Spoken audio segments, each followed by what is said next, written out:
So let's get started. Okay. So, hello, Charl Brown. Hello. Hello, and welcome to the Collective Reset. So you are my first guest on my new podcast. Yeah, yeah, yeah. I'm very excited about this. So tell our audience who you are and where you are right Well, my name is Charl Brown, and I am a performer, an actor, singer, dancer, and I am in Harlem, New York City, right now. now. How do we know each other? So we know each other through my partner, Joe Hutchison, who you guys went. Well, he went to, I guess, the ashram that you grew up on, I believe, for a Yeah, yoga intensive, right? he did. So Hutch and I did our teacher training together. Oh, okay. Then it wound up being that like we lived around the corner from each other when I was living in Astoria. We were both living in Astoria. And you meet people and it was like when I met you. You're just like, Yeah. oh, you're my person. But aren't you from Harlem? Yeah, so I was born in Brooklyn, and then when I was 6, my parents and I moved to 143rd and Convent Ave, Okay. and I lived on 143rd and Convent till I was 14. And I went to school. Part of my schooling was downtown on 78th and Columbus. I went to PS 87. Okay. And then my mom brought me back uptown, and I went to Frederick Douglass Academy on 148th and 8th. Okay. Um, and my like before my middle school years, I was at PS 36, which is like 125th and Morningside, with the big rock. I was Yeah. Yeah, right by Columbia. I was there for like first and second grade, I think. Okay. I I get it. bounced around a lot, but Harlem is my place. Harlem, here we are. Yeah, it's a really special time to be in Harlem too right now with Yeah, all that's I can't wait to hear about what it's been like for you. And I know I've been watching you and following you on your Instagram, which we are obviously going to link people to, and I've seen that you've attended some protests, and we're going to get into how that feels, okay. um, and just what that energy is like in Harlem right now. But first, I want to talk about your theater background because Oh, for folks who aren't in the know, you are a Tony Award nominated actor. I am. Um, so let's start by talking about Jersey Boys.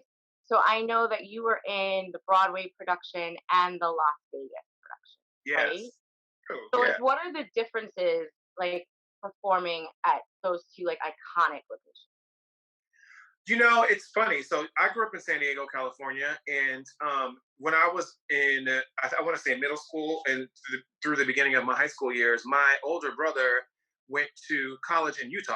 So Okay, we drive through Vegas all the time. I mean, we used to go to Vegas a lot, but that was the one time, like when he was in college, we used to go there quite a lot. But like every summer, Vegas, especially in the '90s, was trying to become more like kid friendly, and they like yeah, built closer to Circus and like they had water parks behind like MGM and all this stuff. So in the '90s was a lot of family activities in Las Vegas. So I grew up going to Las Vegas a lot, and so being able to actually perform on the Las Vegas Strip was like a mind blowing dream come true.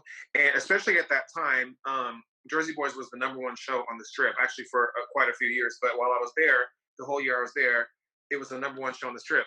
So we got taken care of around the city, and there was the clubs in our casino, Lavo nightclub, hmm with bottle service like every night before our day off, like after the shows. I mean, it was like, and I was like, I closed out my 20s there. oh, that's incredible. That's a good place to spend your 20. It's a good place to spend the end of your 20s. Yeah, I actually had my 29th birthday at the Playboy Club. Oh, Charles. See, this is why we're sitting here talking to you, Charles. Exactly. So that's my biggest difference between the shows. So after I did that for a year, Jersey Boys Broadway actually called me a couple times, but the third time they called, I was actually free and available, and I came in and did I did about a month and a half, just for someone who was on a medical leave. And the Mhm. difference in the shows from Vegas to Broadway, the biggest difference is the stage size, because in New York space is limited. Yeah. So I had to readjust. Like when you're doing a show for a year, it's just like ingrained in your body, and you just kind of are Mhm. going on roll, you know. But in, the way Jersey Boys is staged, the actors move all the sets. Like there's no real crew. Sometimes here and there, but like mainly the way it's designed and directed, it's directed for the actors to move the furniture because Des McAnuff, the director, he always does this. He loves things to be seamless and sort of cinematic. So I say all that to say there's this one specific table that's a very important, like rolling table. I have to get out there and hit on the spike marks, like specifically. And like Mhm. I'm used to having to travel so far in Las Vegas that when I got to the smaller stage, I like You're like, overshot. "Oh, it's here." And like one time it has like a glass of water on it for Frankie Valley to drink from, like in the diner scene where I'm the chef, you know. And Mhm. I'm like I overshot it and I tried to pull it back and the water fell off. It was Oh like my all god. You're the like whole the rest of the show trying to like secretly like mop up this like water. please nobody fall on this, like getting used to New York and our extremely confined spaces. Yes, extremely confined places. Yes. So that was the biggest difference for me was the set was just smaller because they had more room in Vegas. Yeah. So now what's it like vibe wise in Broadway right now with the pandemic and having been quarantined? Like what are you seeing as the effects right now, and then what are you seeing long term for Broadway, or is You there know, any kind of idea? it's been interesting. So like when the stay in place order first hit, I was scheduled to do two shows this summer actually, and I was leaving the next day. They didn't cancel the play I was going to go do until the day before my flight. So I was Wow. trying to out of town, knowing I'd have to come back probably before the show opened, but like still try to, you know, go with my contractual obligations. So like Yeah. at that time, when I first started staying at home, I still had auditions because people on the Broadway community at that point in March just weren't getting it. Like they thought that like Hmm. performances in the summer. So I was doing all of a sudden virtual auditions and like I had like a Zoom a callback where I had to like Really? reader who was on a Zoom call and like the rest of the people were there. It was like and I hadn't even really figured out how to do Zoom yet. So like You're I like, this is super awkward. it was super awkward, especially because I'm not as good at Zoom as I am now because I've had to be. That I Yeah. didn't. So if the director like even made a noise like while they were looking, all of a sudden the reader was gone from my screen, and I was like looking at the director. Oh yeah. Oh God, I didn't know how to swipe it to like you know what I mean. So that happened. That Yeah. and really trying to figure this all out. I mean, it's been really difficult, and there's been some talks of negotiating the online contracts because people want to stream things now. And up until Hmm. now, from I understand, it's kind of just been free. No one has really been paid for the online streaming of things that are already in the archives. And I don't know how that might change because it doesn't look like Broadway is going to come back until 21 at the earliest, or it would be nice if it came Wow. the way things are going, the way we're seeing like these other places spike up again. You can't really afford to have people flying in from all over the country and sitting in these very tight Hmm. bed and Hmm. any sort of repercussions to that. So Broadway, I take pride in knowing that Broadway has always been a very safe place, and extra cautious and forward thinking when it comes to taking things seriously, which is not something we've necessarily seen from our leadership in the country. But um, Hmm. Broadway community, they're definitely have people's health um, in their best interest as opposed to money. And there's a lot of money being lost right now. But you know, we'd rather people be That's alive. fantastic to see. Yeah, It is when you see, when you see organizations and businesses and industries now that are really saying the benefit of our people is more important than the benefit of our pockets. Like it's a big deal, and Broadway could be making a ton of money, and we're all wishing we could be sitting in those seats. But yeah, yeah, like we'd also like to be living. So yeah. And it also has yeah. hit at a unfortunate time because so the last show I saw was a production of the musical called Six. It was making its debut on Broadway, and they were in previews when I saw it. A good friend of mine, Michael Benjamin Washington, who is a great acclaimed actor here in New York, he took me as his guest. He's actually a Tony voter, so we had really good seats. Mm, And amazing. little did we know that was going to be our last show for a long time. But that show, for example, never got to officially open. In fact, the Broadway shutdown came on the day of their official opening. So Oh, therefore, wow. there was no Tony Awards this year because some shows didn't even get to open officially, and they didn't get to Wow. be in the running for the award season officially. So it's been interesting to see how people have been trying to navigate that. I think the Tony Awards might be the only award show that didn't have an online presentation this year Uh-huh. I'm aware of. And I think, it's because they're the last award show to qualify for it, meaning you have to open, like the dates of opening for the Tony Awards are later than the rest of the award show. So they were able to Hmm. proceed because they were there to adjudicate, but the Tony Awards committee hadn't all gone through. So they had to postpone the Tony Awards, but it's going to be hard to make it equitable now because whenever we come back, there's going to be new shows because a Hmm. lot that we're going to be opening right now just didn't have a chance to survive. Um, Hmm. it'd be really interesting to see how they deal with that. I have no idea how they could even, try and do it fairly. So it just might have to be either two seasons in one or just recognize outstanding performances that are no longer, Yeah. it's not going to be fair. So it'll be interesting to see how they try and make it fair. Can you share with us about your amazing Tony experience when you were there as the infamous Smokey Robinson? Yes. Please, please explain to us what that was like.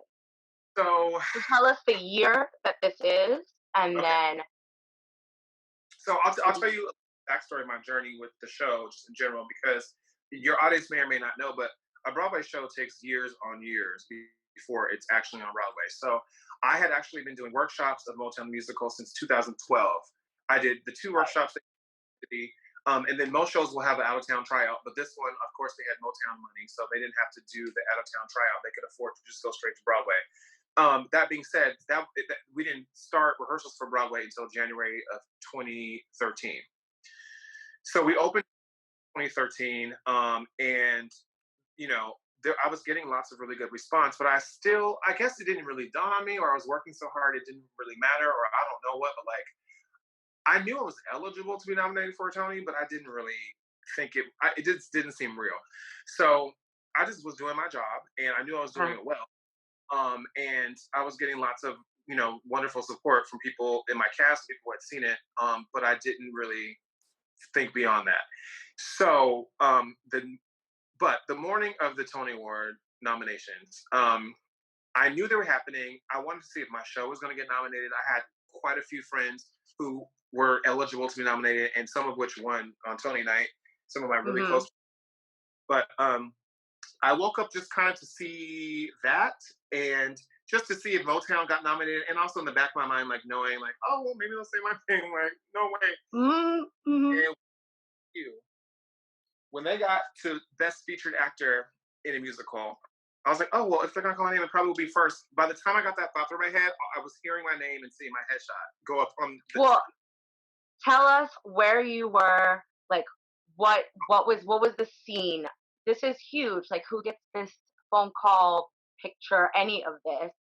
Set the At scene for us. at the time, Joe and I lived. We had a roommate, and we were living in the East Village Mhm. in a one bedroom converted into a three bedroom, and Oh, New York. and I was, and Joe hadn't gotten out of bed yet. I was just up watching it because I woke up maybe 20 minutes before it was scheduled to happen. So I got up. I was like, let me just watch this and see. Like I said, my friends get Yeah. nominated. So, and then Joe, for some reason, noticed I wasn't in bed. He got up, and so we were sitting there on my couch in our living room, watching our friends, my friend Stark Sands got nominated, and Patina Miller, they all got nominated. Hmm. And my show Motown did not get nominated, so I was actually kind of oh, so I wasn't really expecting anything. And there were a lot Yeah. of Motown got snubbed on before they got to Best Featured Actor, so At that point, we're not high at all. I did not. And then they said my name. We both started screaming. Tears started gushing. My roommate wakes up, comes out. He's like, "What's going on?" He's a filmmaker, so he didn't quite understand any of it. But he did understand that it was the Tony Awards. So, we're all like screaming, and he goes back to sleep because it's like 9 o'clock in the morning. And my phone blows up with like all people like texting me. And then my publicist calls me. He's like, "You have to call New York One right now. They want to interview you." Oh my God. It's like so fast how all of this is happening. So next thing I knew, I was on New York One, being interviewed for my Tony nomination. And then I hang up and my agent's like, "Okay, I was like wondering where the hell you were." Oh my God. So everything's fine. That's amazing. West has been just a huge and tremendous journey from then on. It's been incredible. And I know that you obviously got to spend time with Smokey Robinson. And I feel like I know him through his music. Yeah. I feel like everyone feels like they know him through his music. But is he as lovely in person as he is in his tune? He is just as lovely, just as charming, just as humble and sweet as you want him to be. He is exactly as he comes across. He also so kind to me. He came back. So of course he came to our opening, and then he came back again like a couple times to see the show. And then he came on his birthday with his wife, and we had a party for him backstage with cakes. And then after the show even closed, like he got my parents' tickets to his concert and like met. Oh my God. Your parents, like my mother would have lost her mind if she had ever been able to meet Smokey Robinson. Yes. And not only did he meet them then, but on our opening night, he invited us all into like his VIP section and like was just chatting up with my family. My aunt Trish is the biggest like Smokey Robinson fan, and literally like talking about it to this day. Yeah, that's like a forever thing that you talk about. Yeah, forever. I love it. I love your life, Charl. That's why we're chatting. So let's switch gears for a sec to back to Harlem, right? Back to my hometown and to what has become one of the largest places of protest and peaceful protesting and the home of what has become this Black Lives Matter movement. And so I would love to know just what the racial temperature is like there right now. What's it like on the streets? What's it like when this took off, and how you've seen this transform? Well, I will say that this is coming after yesterday, where they found a noose hanging from a tree in the park right across the street from the window. I can actually look and see where the noose was right now from my apartment. So tell people what park that is for people who don't know.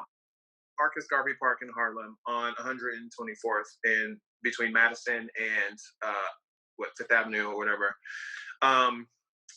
And so that is one thing that has happened that really has stirred me up. I mean, during this pandemic, that's been I literally have run up and down the steps leading to where that noose was hanging, which is by a water tower here every day for like my exercise.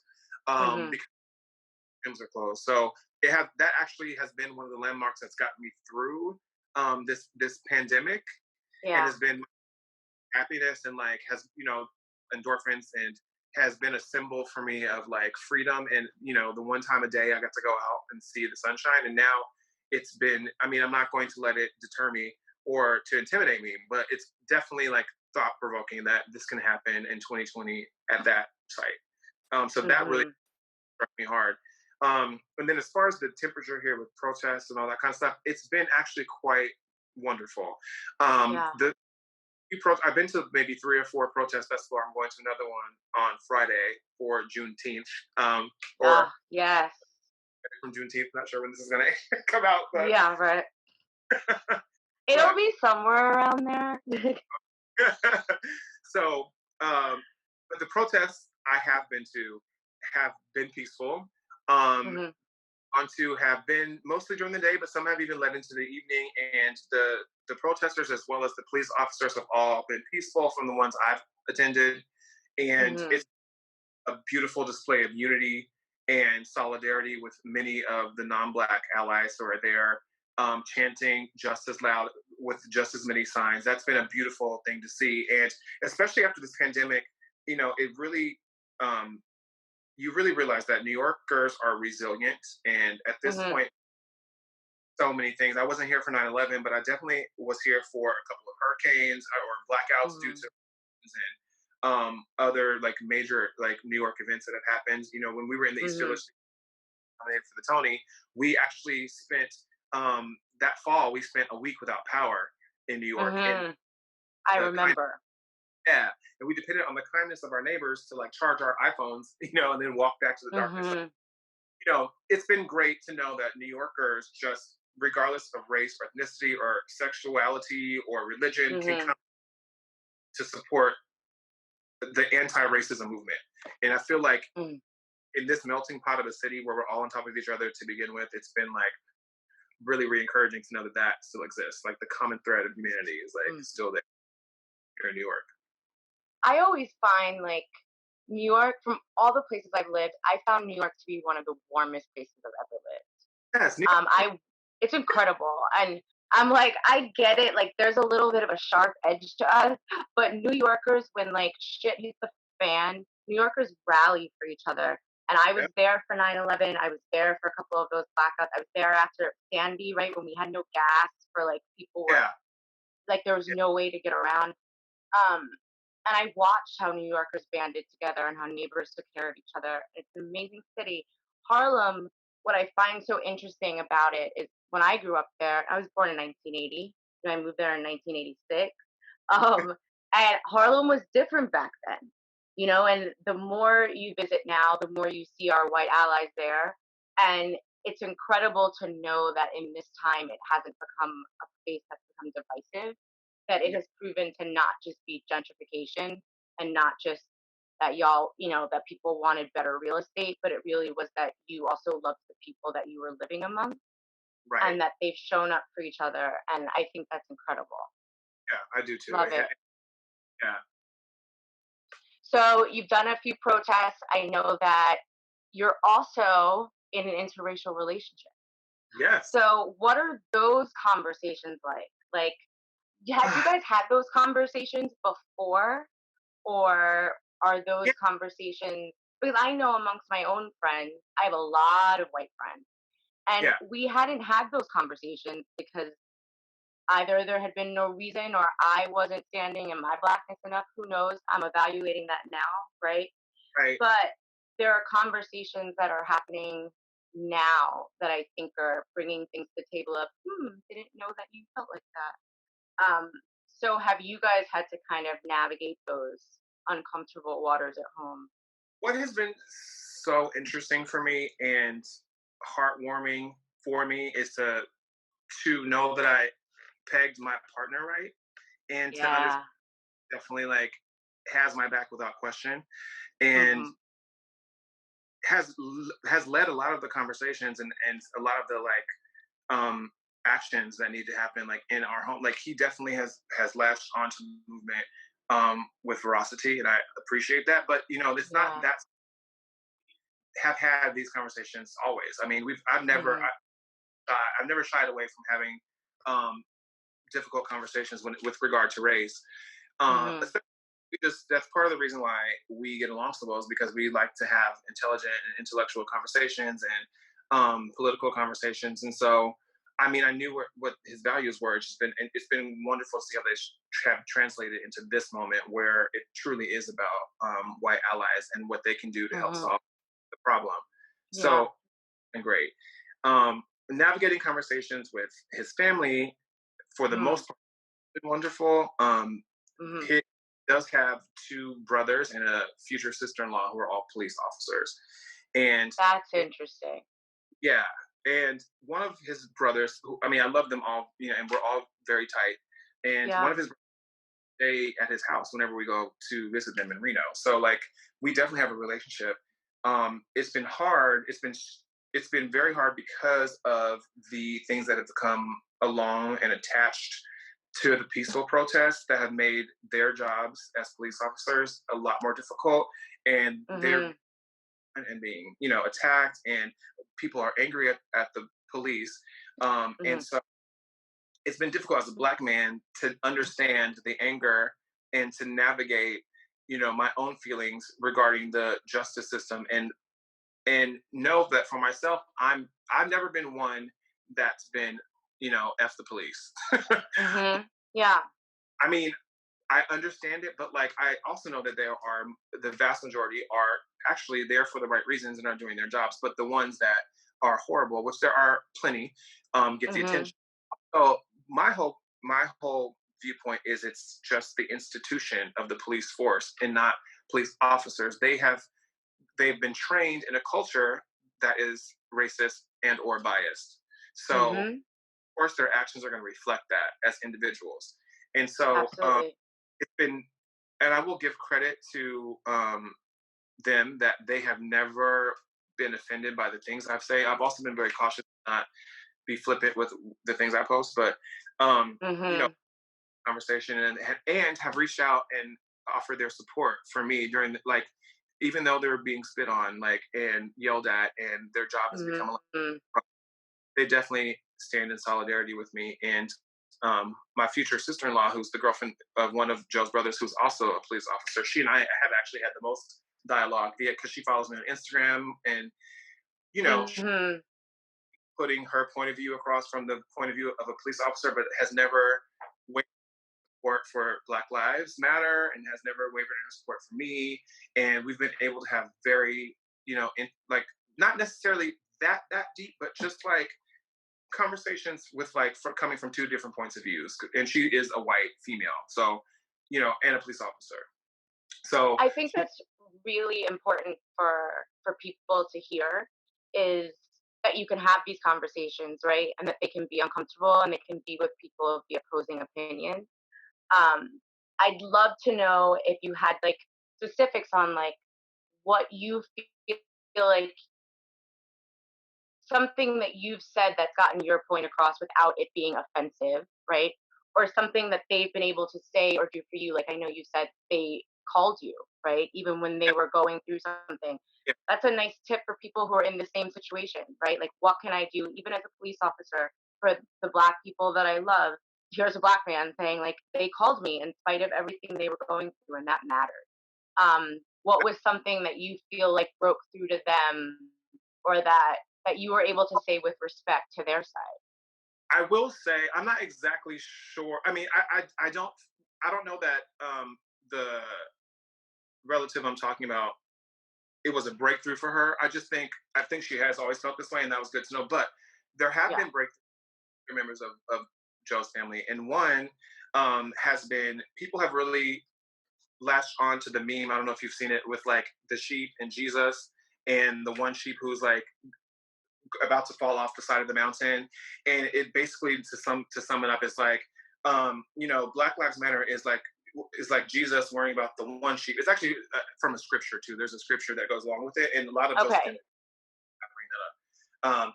But the point is that, of course, all the sheep are valuable and all matter, but right now this one sheep is in danger, and so we're going to focus on that sheep's life. And for whatever, Mhm. that that one has hit home for a lot of people. Yeah. Um, and then also too, so Joe has three brothers. His other brother, who is not a police officer, um, recently had a revelation about Colin Kaepernick, and has admitted, he was like, I was upset at first about the fact that it was ruining my football, and I just wanted it to be, my football entertaining. He's like, but now I completely understand that Black people have just been peacefully asking for attention on this matter, and it's not about Mm. me wanting to watch football. And he was being Mhm. president, and it was spun into something it wasn't, which was about the flag, or Mhm. and that was unprompted. I mean, Yeah. offer that up on his own, and he also said, seeing George Floyd, in that whole situation, which I don't care to recount, but Mhm. seeing made it hit home for him. And I think that's, Yeah. as a nation, for whatever reason, although as Black people we've seen this since Rodney King and have been aware Yes. of it more so than most. Mhm.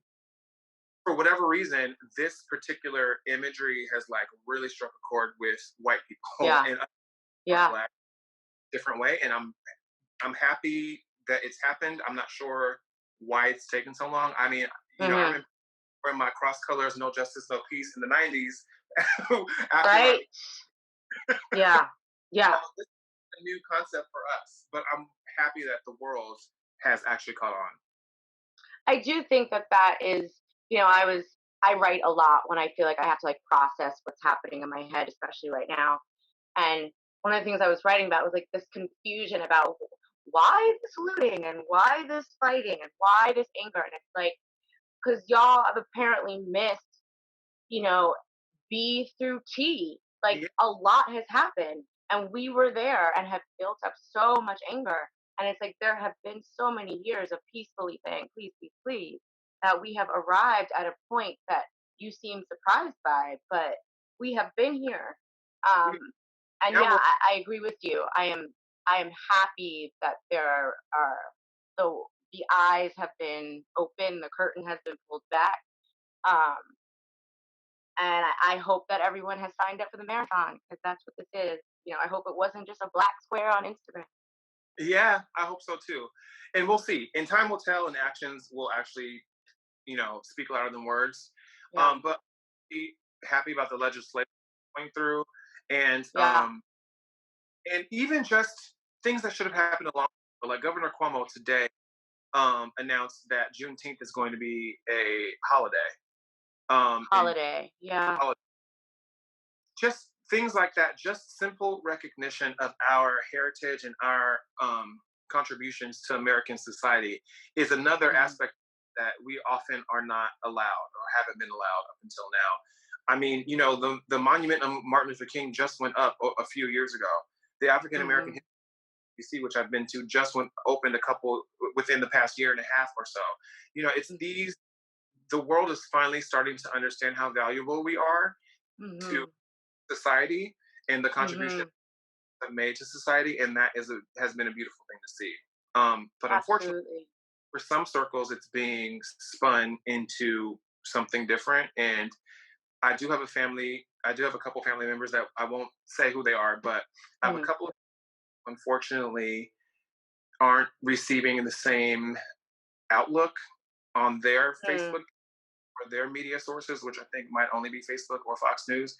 And hmm the Black Lives Movement has become intimidating to them because it seems like it's all from the news that they're getting, it's only about the looters, it's only about the anarchists. And while as a black, hmm I'm not going to judge people setting things on fire because hmm I would never do that myself and I don't condone it, but I'm hmm not going to do that because it's come to we're at a breaking point, especially after having been locked up for a number of weeks. People's mental health hmm and the communities most disproportionately affected is the black community. That being said, there are hmm many white people. There's a far right group that has like the person who shot the cops was Forbes finally put out a report that it was actually identified as a part of the Boogaloo group, which is the far right group that were opportunists taking advantage of the Black Lives hmm movement. hmm Just everyone should know that peaceful protesters or people who are for the movement, which is the anti-racism movement and the hmm progression equality, are not about tearing things down hmm or about hurting police. And I've seen hmm protesters protecting police officers who have found themselves in precarious. absolutely. So I would like to identify and highlight those things more because hmm I am and what the world that I would like to live in. And it's unfortunate that it's gotten to this place, but what do you expect when you've been had your knee on our necks for Yeah, years? 400 years. Yeah. I feel as though like it's how the media is portraying the Black Lives Matter at this point is like akin to how they portrayed the Black Panther Party. Like Yeah, that wasn't the Black Panther Party was not a militant party across the nation. They had areas of it that perhaps were, but a lot of it was invested in philanthropy and community giving and education. And simply because they had afros and dressed in all black, the media said that they were anarchists and were looting everywhere. That wasn't true. And the Was it? same goes for this movement. There are peaceful protesters and not. And there are peaceful there are violent protesters of both races. We've seen that. Yeah. And and I do wish that no. That all right. So, but looting and rioting has happened so many times by non-black protesters after Mhm. football sporting events. They flip over Oh, buses yeah. are all the time. It ha- Mhm. that is for literally no reason. Yeah. Philly, So Philadelphia Eagles, what happens after those games? Like, they tear their city apart, but that's expected to be okay because it's for your quarterback. Like, that doesn't make any sense to me. Ours is for justice. Like, at least yeah, ours has a reason. yeah, exactly. Yeah. So, one of the reasons that I decided to call this podcast The Collective Reset was even when it was the quarantine, I felt as if there was a reason that we were being asked to slow down. And there was a reason why the universe was kind of being like, take a seat, for both environmental and human reasons that we needed to reevaluate ourselves. I think what's happening with the civil rights movement is allowing us to do the same, right? It's making us have uncomfortable conversations and peeling back layers to ourselves and our jobs and our families. Um, and so, what I am hoping for myself and for all of us is that we learn through this podcast how we're all kind of resetting through this, right? And what this has brought about in us that makes us feel like I'm not the same as I was back in March when I had to come into this apartment and close the door. So, how do you feel like this pandemic, this movement, how do you feel like you're different now versus who you are before? Or what do you feel like has grown or changed? And or what do you feel like the shitty parts that you've lost maybe? Like maybe you've uncovered some shadow sides that you're like, I'm gonna let this go. You know, there's so many layers to the answer, but I Yeah. think it has caused for me a lot of mental anguish because, or just I would say anxiety, because I don't know how the industry will resume. And at the beginning, before the death and murder of George Floyd, I didn't understand how I would have to pick back up or what it would be like to pick back up and try and re-establish my career because everything is going to be new. Now, at least I feel as a Black artist that I will be sought out to have my voice heard and to portray perhaps even roles I never would have been considered for before. That gives me a little bit of Hmm. help. But the negative sides of it are, it has definitely caused a rift between a couple of family members and myself at the current moment. I mean, it's really still fresh. So, hopefully there will be some sort of resolution eventually. But um, Hmm. because there is love there, it's just we see the world just with completely different experience. And so it's hard for people to understand, I think, how upsetting and um, challenging this time is for Black people in this country to have to be reliving this trauma all over again. It Hmm. has fed into my psyche. It's like, this is traumatizing to know that, to now have to be awakened to the idea that this has been going on for so long and people have ignored it for this long and it's taken a global pandemic for people to actually care about your humanity. That's also Hmm. empowering. It's also upsetting. Um, Yes, it is. it's awoken definitely um, the the protester in me and the Mm. and it's awoken some of my ancestors who were able to survive despite their circumstance, and Hmm. and I'm very happy about, and I am going to fight for equality like I always have been, but with even more fervor until I die, and that's for the better of everyone, not just for the better of Black people, but everyone deserves to not have the disease of racism. Unfortunately, Hmm. I feel like it has empowered me as a now 40-year-old Black. I just turned 40 in January, mind you. So this all has Oh, happy birthday, baby. you. So this decade for me, it's a new world. It's like I don't. This is I don't. A year ago, I could have never imagined it would be. Yeah. Um, I'm inspired, I'm invigorated for the work that has to be done. And within the Broadway community, we're having lots of difficult discussions, and there have been many forums with our white colleagues who are Mm-hmm. unanimously by our side, which has been great. All of the That's producers. amazing. Um, and so there have been all these different spaces where we've been able to express our gripes and our experience, which people haven't been open to hearing before, and that's also inspiring. It's like the simple things like when you have a mostly black show with men wearing their own hair, you need to have a barber because Mm-hmm. the people that have been hired to take care of the wigs don't necessarily know how to cut my hair, and I shouldn't have Mm-hmm. that. You know what I mean? Mm-hmm. Yeah. Like that. It's like the Um, little things like this that are so like, so long. like, can we please fix this old ass problem? Like, Yeah, that's, that's really what I think. What it is, I think I uh, am awakened to the things I've allowed. I've been able for my own survival, my own mental survival.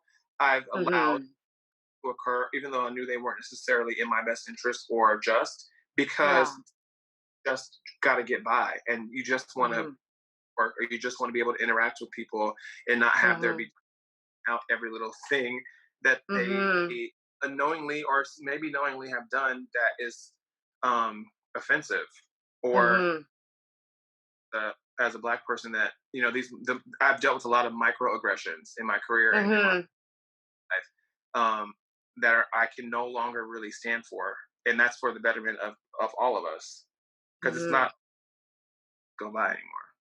Absolutely.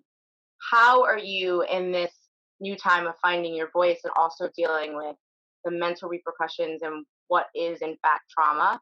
Like, how are you taking care of yourself? How are you like, this is Well, how I find my balance or my, what'd you say? I missed it. that that should be, to be quite honest. Like, Yeah. it's funny. I've been posting and advocating for mental awareness and have been trying to steer people, towards a lot of things that are available to us, especially like Beyonce, my favorite. Yeah. Actually has a whole mental health initiative that she poured lots of money into as a resource. So hmm types of things that will be checking out very soon. But for me, what has I have found comfort and joy and peace in has been getting outside and exercising, but hmm also the Zoom meetings with my friends, like having a glass of wine at Yeah. night and with my close friends, which are of all different races, and we're even having these conversations about race, and they're all hmm open to understanding where it lies within them.